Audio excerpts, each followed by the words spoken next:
देह धरे जगाए, जीवन बंद छुड़ा के बंदी छोड़ कहाए। बंदी छोड़ कहाइया बलक सहर मंझार, बंधन छूटे भेख का धन धन कहे संसार। मेरे हृदय मंदिर के आराध्य मेरे सत्य पुरुष साहब कबीर के पावन चरण कमलों में कोटि कोटि बंदगी करते हुए पूज्य संत समाज एवं साहब के नेमी प्रेमी सभी भक्तजनों को सप्रेम साहेब बंदगी।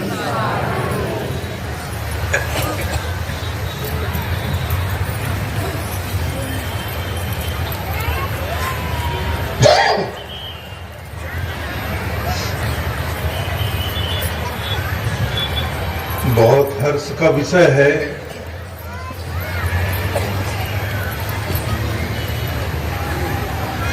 सन 2014 में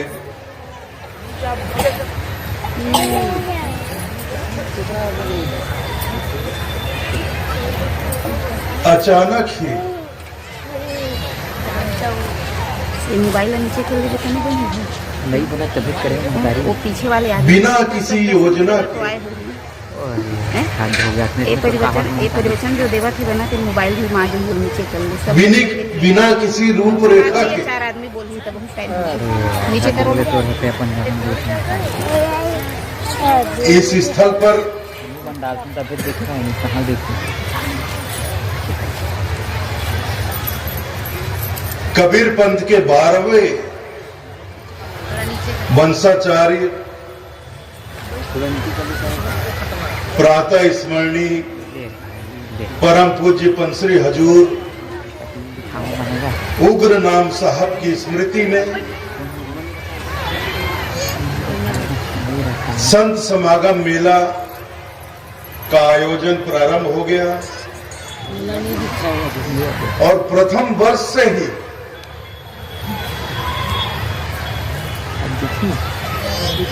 जितने लोग आज इस मेले में उपस्थित हैं,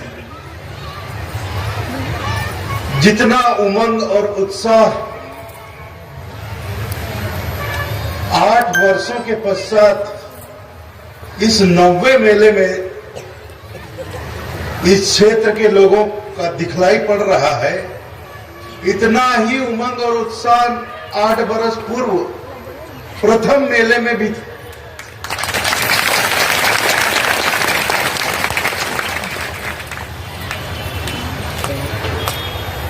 वरना इस तरह का मेला ठेला कहीं भी प्रारंभ हो जाना कोई बच्चों का खेल नहीं होता है।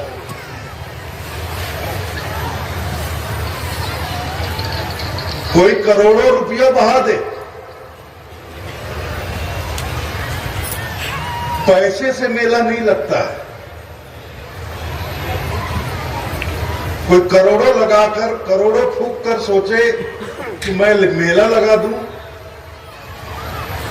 वहां 50, 60, 70 हजार लोग जुट जाएं, बाजार लग जाए, 4 दिन खूब झमाझम हो जाए, तो नहीं होता है। ये तो जब तक मालिक की कृपा ना हो, संतों की कृपा ना हो, संभव ही नहीं।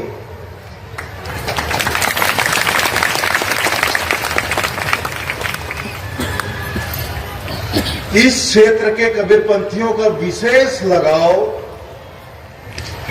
हमारे कबीर पंथ के 12वें वंशाचार्य पंसरी हजूर उग्र नाम साहब के प्रति रहा और ये उन्हीं की महती कृपा, उन्हीं का आशीर्वाद है कि पहले प्रयास में ही सन 2014 में यह संत समागम मेला जबरदस्त रूप से सफल रहा और प्रतिवर्ष 14 के बाद 15, 15, 16, 17, 18, 19, 20, 21, 22 और ये 22 का मेला, ये 9वां मेला। लगातार लोगों का उत्साह बढ़ता ही जा रहा है, मेला बढ़ता ही जा रहा है। आपको मैं बताऊं, दामाखेड़ा में भी, कबीर धर्मनगर दामाखेड़ा में भी मेला होता है। और कबीर धर्मनगर दामाखेड़ा में सन 1905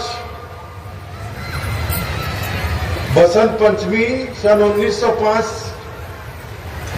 से मेला प्रारंभ हुआ है। लेकिन दामाखेड़ा का मेला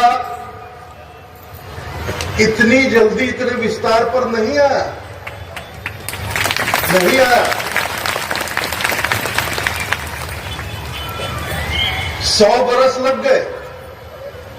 आज जो आप दामाखेड़ा मेले का स्वरूप देखते हो, इस स्वरूप को पाने में 100 बरस लग गए दामाखेड़ा मेले को। लेकिन आपका यह मेला प्रथम वर्ष से ही इस स्वरूप में,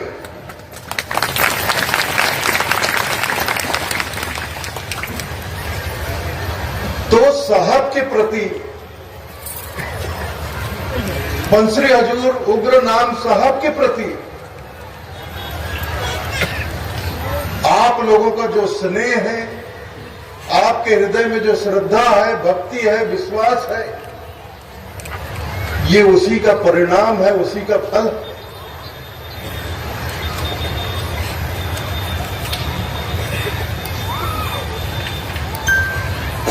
ये मेला इसलिए नहीं कि प्रकाश मुनि नाम साहब आया एक दिन 2014 अक्टूबर में, तारीख पता नहीं कौन 27-28 अक्टूबर था।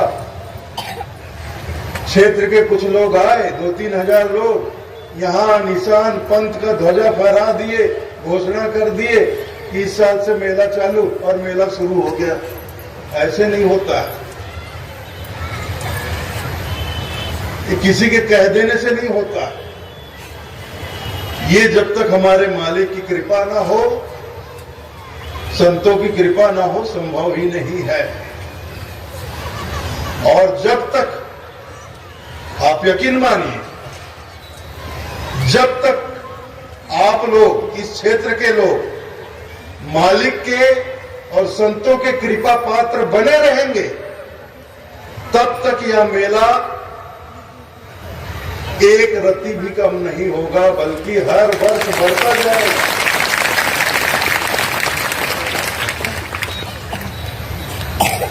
लेकिन जिस दिन आप लोगों ने चूक किया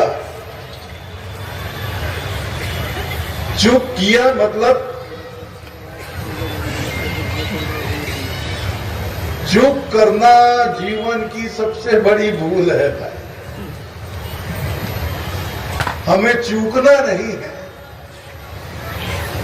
हमें जीवन में ये भूल, ये गलती कभी नहीं करनी है कि हम अपने आप को अपने मालिक और संतों के कृपा पात्र से वंचित कर लें। कृपा पात्र होना भी बहुत बड़ी एक उपलब्धि है मनुष्य जन्म की, कि मानव जीवन में आकर मालिक का कृपा पात्र हो जाना, संतों का कृपा पात्र हो जाना, ये हर किसी की बात नहीं है, ये हर किसी के बस की बात नहीं।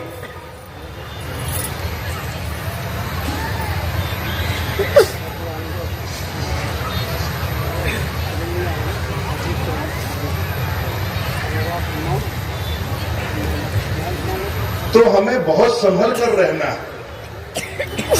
अगर चूक गए तो बात वही हो जाएगी, आगे दिन पाछे गया, किया न गुरु से हेत, फिर पछताए होत क्या जब चिड़िया चुग गई खेत।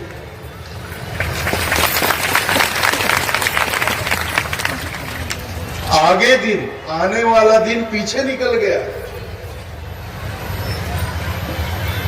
किया न गुरु से हेत, गुरु से लगन लगाया नहीं, हेत मतलब लगन लगाना। किया ना गुरु से हेत, गुरु से लगन लगाया नहीं, संतों से लगन लगाया नहीं। आगे दिन पाछे गया, किया ना गुरु से हेत, तब पछताए होत क्या जब चिड़िया चुग गई थी। और ऐसी चूक करने के बाद, ऐसी भूल चूक करने के बाद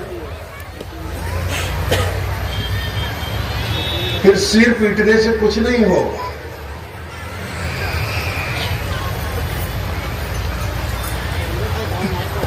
चिड़िया खेत चुग जाए, उसके बाद आप रखवाली को पहुंचो, आप खेत में दाने डालते हो, बीज बोते हो, तो जब तक बीज अंकुरित ना हो जाए आपको रखवाली करनी पड़ती है, क्योंकि चिड़िया आ जाती, पक्षियां आ जाती हैं खेत में बैठकर, आपके बीज को चुन चुन कर खा जाती है। वो दाना चुगी फुर,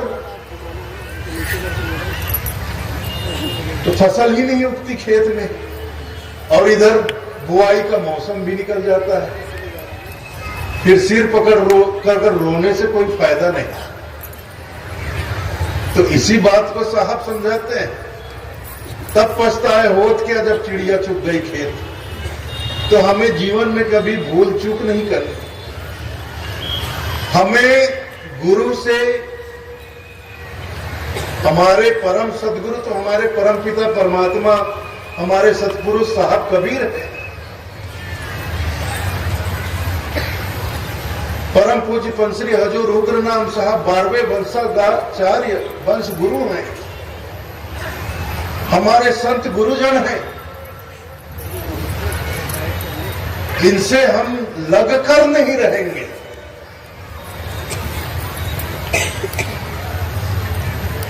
इनसे हम लगन नहीं लगाएंगे, फिर बाद में हमें पछताना ही पड़ेगा।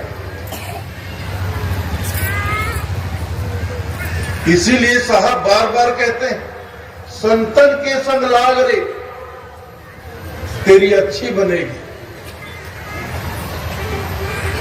संतन के संग लाग तेरी अच्छी बनेगी।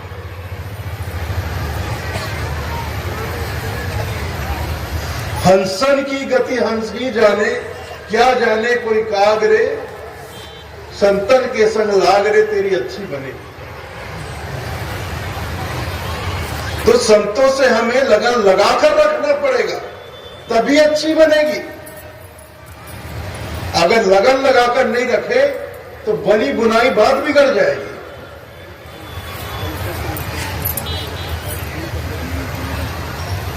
तो संतों से लगन लगाकर रखना है, और लगन लगाना बहुत कठिन होता है। हमारे जीवन में संतों से, गुरु से लगन लगाना ही तो सबसे कठिन कार्य है। संसार से लगन लगाना तो बहुत आसान है। लगन लगाना मतलब प्रीत लगाना, संसार से प्रेम हो जाना बहुत आसान। लेकिन गुरु से लगन लगाना, संतों से लगन लगाना, संतों के चरणों में अपनी प्रीति को जोड़ लेना, संतों के चरणों के प्रति हृदय में प्रेम का भाव आ जाना, ये बहुत कठिन होता है। गुरु के चरणों के प्रति प्रेम का भाव आ जाना बहुत कठिन होता है। बहुत लोग आते हैं, कहते हैं साहब जी हम साहब के चरणों में अपनी लगन कैसे लगाएं? हम बहुत प्रयास करते हैं, लगन लगती नहीं। आप सत्संग में कहते हैं कि साहब से प्रेम करो, संतों से प्रेम करो, गुरुजनों से प्रेम करो। कैसे करें? कैसे करें? हमसे तो होता ही नहीं। हम प्रयास बहुत करते लेकिन होता नहीं। मैं उनसे पूछता हूं, अगर साहब के चरणों में तुम्हारी लगन नहीं लगती, तुम्हारा प्रेम नहीं लगता, संत गुरु के चरणों में तुम्हारी लगन नहीं लगती, प्रीत नहीं लगती, प्रेम नहीं लगता, कहीं तो लगता होगा, कहीं तो लगता होगा। ये जो मन है, प्रेम का जो भाव है, लगन का जो भाव है, प्रीति का जो भाव है, ये तो मन का है। तो मन जो है ये साहब में नहीं लगता, संतों में नहीं लगता, गुरुजनों के चरणों में नहीं लगता, तो फिर मन लगता कहाँ? पता नहीं साहेब जी, संसार में भटकता रहता है। मतलब संसार में मन लगता है, संसार में तो खूब लग जाता है जी। तो मुझे ये बताओ, संसार में मन लगाना तुम्हें किसने सिखाया? किसने सिखाया? हम कहते हैं संसार में तो हमारा खूब मन लगता है, लेकिन परमात्मा के नाम में मन लगाना हो, सुमरन में मन लगाना हो, सदगुरु के चरणों में मन लगाना हो, साधु संतों के चरणों में मन लगाना हो, तो हमें कोई सिखाने वाला चाहिए, कोई बताने वाला चाहिए कि ऐसे करो, ये करो, वो करो, इस विधि विधान से, इस तरीके से मन लगाओ तब लगेगा। ऐसा कोई हमें सिखाए, कोई हमें बताए, तब हमारा मन लगेगा। लेकिन संसार में मन लगा तो क्या हम किसी गुरु के पास गए थे? किसी से पूछने गए थे कि मुझे संसार में मन लगाना है, कैसे लगाऊं? गए थे किसी के पास? संसार में मन लगाना था, जब संसार में मन लगा था तो किसी के पास सीखने गए थे? मुझे संसार में मन लगाना है, मैं कैसे मन लगाऊं?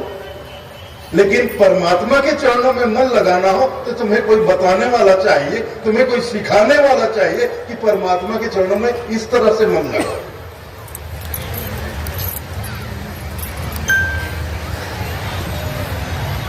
ये बड़ी अजीब सी बात है।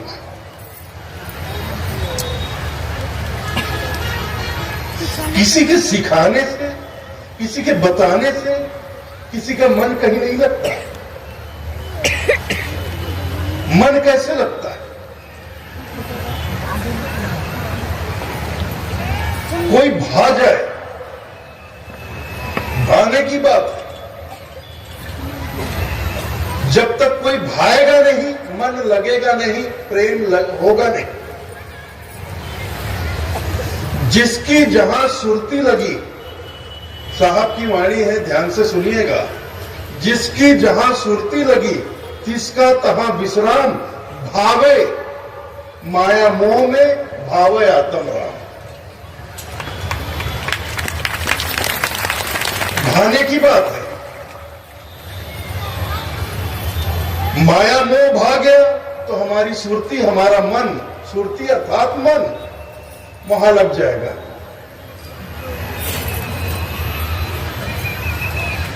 अभाव है आत्म राम। आत्म राम में, आत्मा में, परमात्मा में, अपने साहब के चरणों में, या आप जिसे भी अपना आराध्य मानते हो, मुझे इसमें कोई दिक्कत नहीं है। इस बात का हमारे कबीरपंथ में कोई झगड़ा नहीं है। आप जिसे भी अपना आराध्य मानते हो, अपने आराध्य को जिस नाम से बुलाते हो,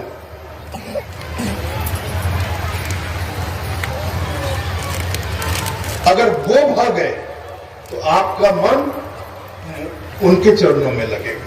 लेकिन भाने की बात है, भाए कैसे? संसार तो खूब भा जाता है, लेकिन सदगुरु के प्रति प्रेम, संतों के प्रति प्रेम हमारा सिर्फ दिखावा, बाह्याचार रह जाता है, सिर्फ बाहरी दिखावा रह जाता है, वास्तव में होता नहीं है। लेकिन दिखावा खूब करते हैं कि मैं अपने सदगुरु के चरणों के प्रति पूर्णतः समर्पित हूं।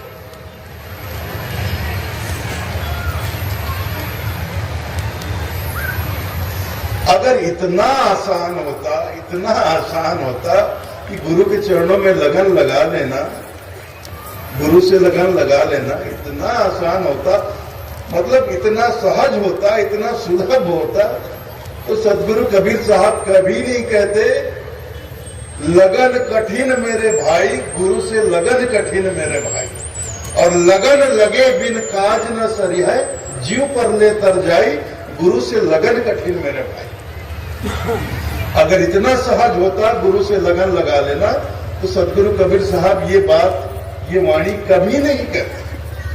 लेकिन उन्होंने कहा इस बात कि गुरु से लगन कठिन मेरे भाई। गुरु से लगन लगाना दुनिया का सबसे कठिन कार्य है, क्योंकि गुरु के चरणों में लगन लगाने के लिए अपना सर्वस्व न्यौछावर करना पड़ता है, अपना सर्वस्व समर्पण करना पड़ता है। गुरु हमें ऐसे ही नहीं मिल जाते हैं। हालांकि साहब कहते हैं, बहुत समझाइश देते हैं साहब, तो यहां तक समझाइश देते हैं कि यह तन विष की बेलरी, साहब कहते हैं यह तन विष की बेलरी, ये जो तन है ये तो विष की बेलरी है, विष की बेल है, जहर, जहर का पौधा है ये, इसमें जहर ही जहर भरा है, विष ही विष भरा हुआ है, काम वासनाओं का विष भरा हुआ है, विकारों का विष भरा हुआ है। यह तन विष की बेलरी, गुरु अमृत की खान, और शीश उतारे गुरु मिले तो भी सस्ता जान।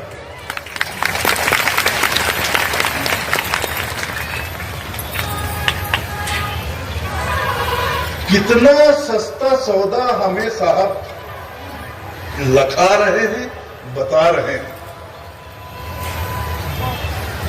मतलब जहर दो और अमृत पाओ, इससे सस्ता सौदा दुनिया में और कोई हो सकता है तो मुझे बता दीजिए कि जहर के बदले आपको अमृत मिल रहा हो।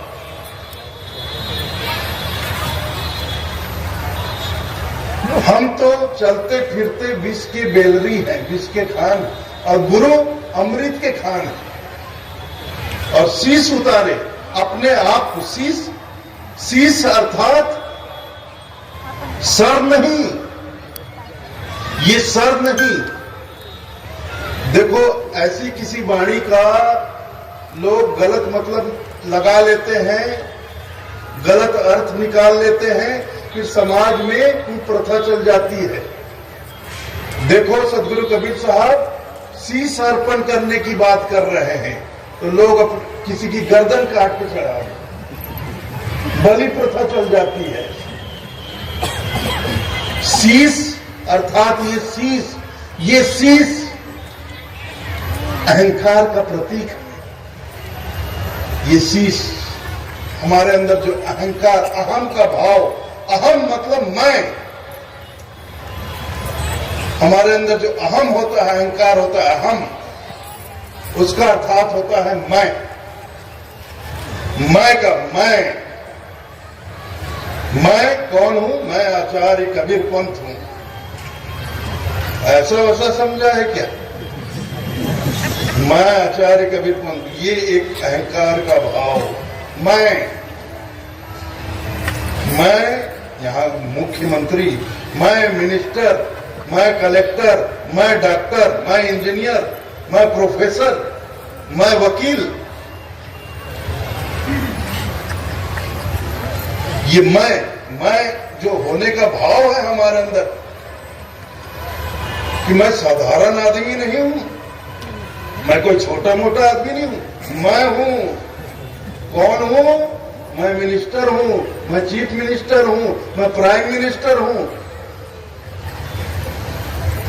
मैं डॉक्टर हूं, मैं इंजीनियर हूं, मैं साधारण आदमी नहीं हूं। ये मैं, उसको कहते हैं शीश, मैं का भाव, ये मसदक। लेकिन लोगों ने समझ लिया सर काटो। साहब कह रहे हैं शीश उतारे, मतलब अब शीश को उतारे कैसे? जब तक काटे ना तो सिर को उतारे कैसे? तो अपना सिर कौन काटता है? तो सामत आ गई किसकी? अपना सिर तो कोई काटने से रहा, तो सामत आ गई किसकी? वो बकरे और मुर्गे की, बकरे और मुर्गे की सामत आ गई। तो अपना शीश तो सब बचा रहे और शीश कट रहे हैं हजारों में, लाखों में बकरे और मुर्गों का। अपना तो कोई काटने से रहा, वो गरीब बेचारा, वो आसान है, 2000-4000 का खरीद के ले आए घसीटते हुए, और मैं माँ ऐसी तो करता है। देखो जब उसको ले जाते हैं काटने के लिए तो ऐसी तो सब वहां तमाशा बने खड़े और सब कर रहे हैं माँ माँ माँ, तो बकरे माँ नहीं कर रहे, माँ माँ, वो भी तो कर रहे हैं माँ माँ, लेकिन माँ माँ माँ के दरबार में, माँ के दरबार में, माता के दरबार में वो चित्कार कर रहा है माँ माँ, लेकिन एक बार में उसका सिर धड़ से अलग हो जाता है, वो जिंदा प्राणी मुर्दा हो जाता है माता के दरबार में। माता किसको कहते हैं? माता जीवन देने वाली को कहते हैं, जननी होती है माता, जीवन देने वाली होती है। माता के दरबार में मुर्दा भी जिंदा होकर खड़ा हो जाता है, वहां जिंदा को मुर्दा करते हो, ये कैसा माता का दरबार है? कैसे कह सकते हो कि माता का दरबार है? जहां मुर्दे को जीवन मिल जाए वो माता का दरबार, जहां जिंदा मुर्दा हो जाए, अरे उसको तो बूचड़ खाना कहते हैं, उसको कत्ल खाना कहते हैं, बूचड़ खाना, कत्ल खाना कहते हैं उसको।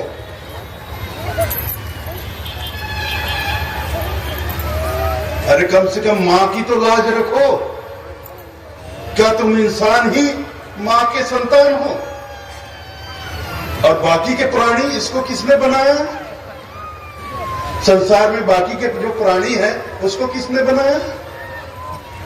उसको किसने जन्म दिया? उसको भी तो माता ने बनाया, मां ने जन्म दिया ना। मां ही तो जन्म देती है ना, बाप तो जन्म नहीं देता है। बकरे को क्या उसका बाप ने जन्म दिया? उसको भी तो उसकी मां ने जन्म दिया ना। तो मां मां में भेद कैसे कर सकते हो? वो भी तो किसी मां का लाल है। और तुम कौन से देवी मां के गर्भ से जन्म लिए हो जो इतने बड़े तुम पुजारी हो गए कि भक्त हो गए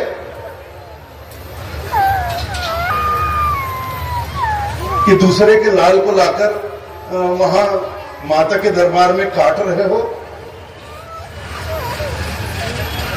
और ऊपर से कहते हो तो माता की मांग है, भगवान की मांग है। भगवान भिखमंगा है क्या?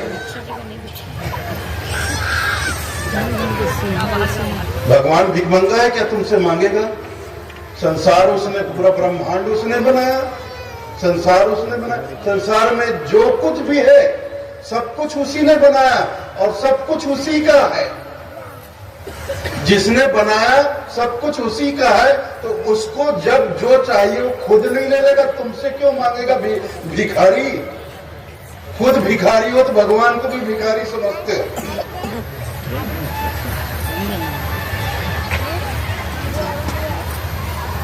भगवान की मांग, अच्छा भगवान की मांग है तो तुम्हारा भगवान बकरा मुर्गा ही क्यों मांगता है? कभी सर मगरमच्छ भी मांगे, शेर चीता भी मांगे, कभी बघवा मांगे, कभी हुर्रा मांगे। तब लाओ शेर चीता कहीं से लाओ, पकड़ के लाओ, तब देखे तुम्हारी भक्ताई कितनी बड़े भक्त हो तुम। बस वो मासूम बकरा और वो मासूम मुर्गा खींच के लाओ, काटो। माता के दरबार को जिसे बहुत पावन, ऐसा जो मां का दरबार मतलब मरता हुआ भी जाए तो उसे नया जीवन मिल जाए। अरे मरता हुआ क्या, मरा हुआ भी जाए तो जिंदा होकर खड़ा हो जाए। ये तो शास्त्र पुराणों में लिखा है ना। कितने उदाहरण दिए गए हैं कि देवी देवताओं ने कई मुर्दों को, मरे हुए को जीवित किया है कि नहीं दिया है? शास्त्र पुराणों में ऐसे उदाहरण दिए गए हैं कि नहीं दिए गए? कि भगवान ने, ईश्वर ने, देवी देवताओं ने कई मुर्दों को जिंदा कर दिया। उनका काम जीवन देने का है, लेकिन उन्हीं भगवान के नाम से हम मंदिर मस्जिद देवालय बनाते हैं और वहां जिंदे को मुर्दा करते हैं। ये बड़े आश्चर्य की बात है। तो यही सब गलत सोच, गलत समझ, ये समझ शीश उतारे। शीश मतलब अहंकार को अर्पण करना है। शीश उतारे गुरु मिले तो भी सस्ता जान। देखो सीधी सी बात है, हम गुरु की शरण में क्यों जाते हैं, संतों की शरण में क्यों जाते हैं? आप अपने दिल से पूछो। मैं संतों की शरण में, कहीं भी संत पधारते मैं उनकी शरण में क्यों जाता हूं? और जिसने गुरु किया है वो अपने दिल से पूछी मैंने गुरु क्यों किया? दिल से पूछो। क्योंकि मैं अपना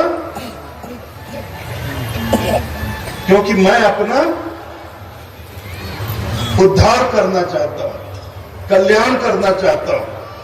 इसीलिए तो हम संत के शरण में जाते हैं ना, इसीलिए तो हम गुरु के शरण में जाते हैं ना, कि मेरा कल्याण हो जाए, मेरा उद्धार हो जाए। तो जब तक मैं खुद को गुरु के चरणों में समर्पित नहीं करूंगा, गुरु मेरा कल्याण करेंगे कैसे? ये भी तो सोचो तुम। हम अक्सर क्या करते हैं, साधु संत आते हैं, गुरुजन आते हैं, तो क्या लेकर जाते हैं? होटल से 1-2 किलो मिठाई ले लिए, नारियल ले लिए, फूल पान पत्ती ले लिए, धोती कपड़ा ले लिए, शाल ले लिए, और ये सब लेकर जाते हैं और संतों के या गुरुजन के चरणों में अर्पित करके अर्पण कर देते हैं और कहते हैं गुरुदेव मेरा कल्याण करना,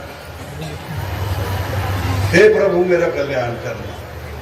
मंदिर में भी यही, मंदिर में भी जाते हैं तो यही सब कुछ लेकर जाते हैं, मिठाई उठाई, फूल पत्ती, नारियल, कपड़ा लत्ता, ये सब लेकर जाते हैं, वहां अर्पण करते हैं, हे प्रभु हे भगवान मेरा कल्याण करना।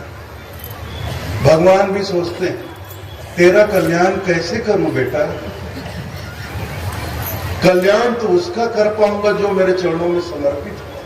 कल्याण तो मैं धोती का कर दूंगा, कल्याण तो मैं साल का कर दूंगा, कल्याण तो इस मिठाई का भी कर दूंगा, नारियल फूल पत्ती का भी कर दूंगा। तेरा कल्याण कैसे करूंगा? तू तो अपना सब बचा के ले गया। अरे जो तुम भाई मंदिर में अर्पण करते हुए संतों के चरण में, गुरु के चरण में, उसमें तुम्हारा अपना क्या है? तुम्हारा अपना क्या? सोच कर देखो तुम्हारा अपना क्या है। मिठाई ले आए हलवाई से, धोती साल किसी दुकान से खरीद लिए, फूल पत्ती किसी पेड़ पौधे से तोड़ लिए, नारियल भी किसी दुकान से खरीद लिए, और मंदिरों के बाहर तो लाइन लगी, यहां भी लगा होगा नारियल की दुकान, नारियल वहां से खरीद लिए। उसमें तुम्हारा अपना क्या? उसमें हमारा अपना क्या?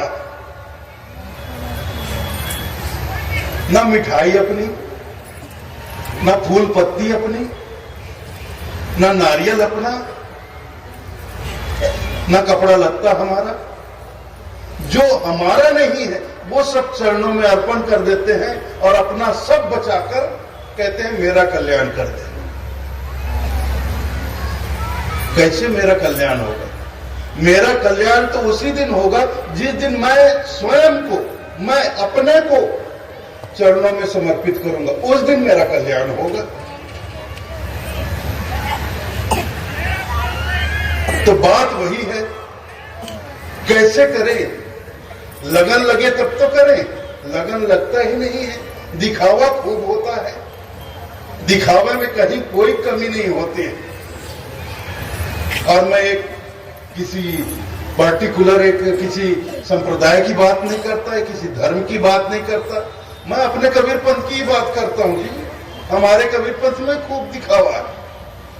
इतना बोलने के बाद, ये बात कोई मैं पहली बार बोल रहा हूं भैया, 32 साल हो गए मेरे को। ये देखो बाल मेरे सफेद हो गए। ये सब धूप में सफेद नहीं किए हैं मैंने, ऐसी सफेद नहीं हुए। 32 साल हो गए मेरे को।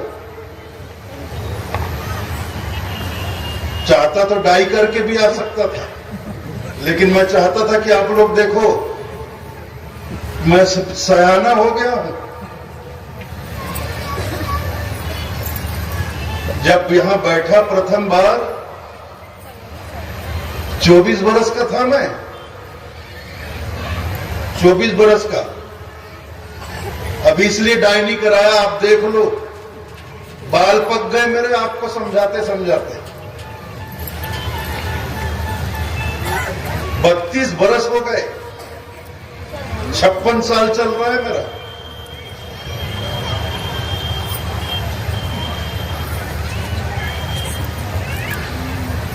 तो लगन हमें लगाना पड़ेगा। और मैं अपने कबीर पंथ की बात कर रहा हूं। कबीर पंथ में भी भयंकर दिखावा है भाई, बहुत दिखावा है।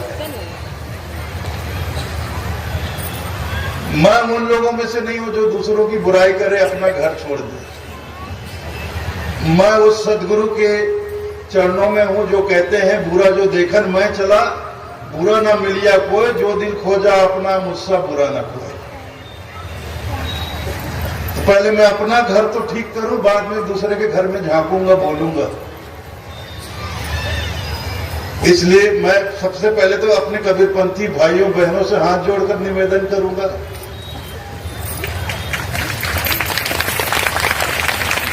कभी जीवन में चूक मत जाना। चूक गए तो सब खत्म।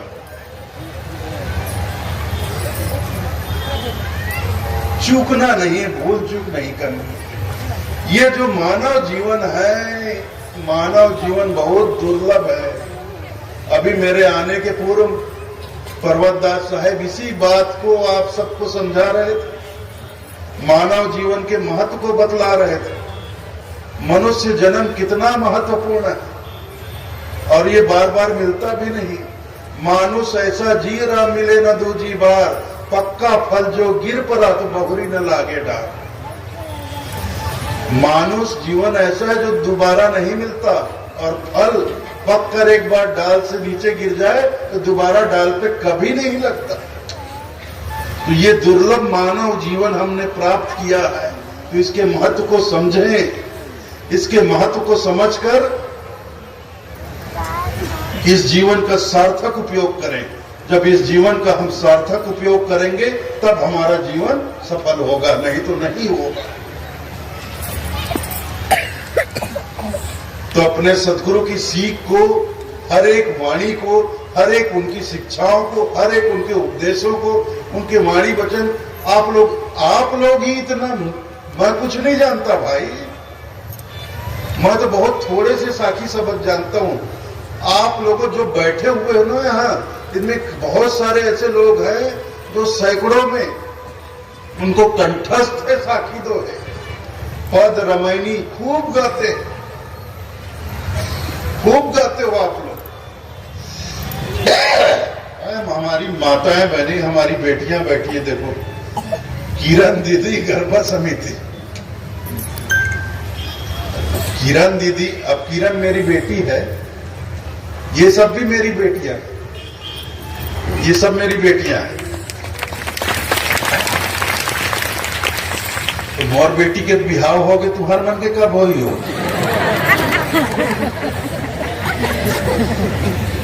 मोर बेटी पिछले साल, पिछले बच्चे बिहाव हो गए, मैं हो तो ससुराल जल्दी से।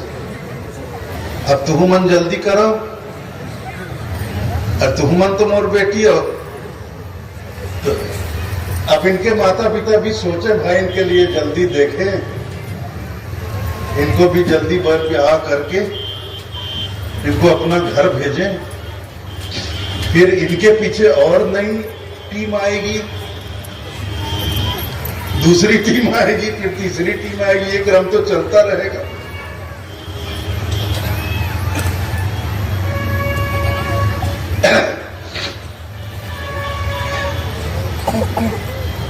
तो अब मैं ज्यादा क्या बोलूं आप लोगों से। बस यही निवेदन करूंगा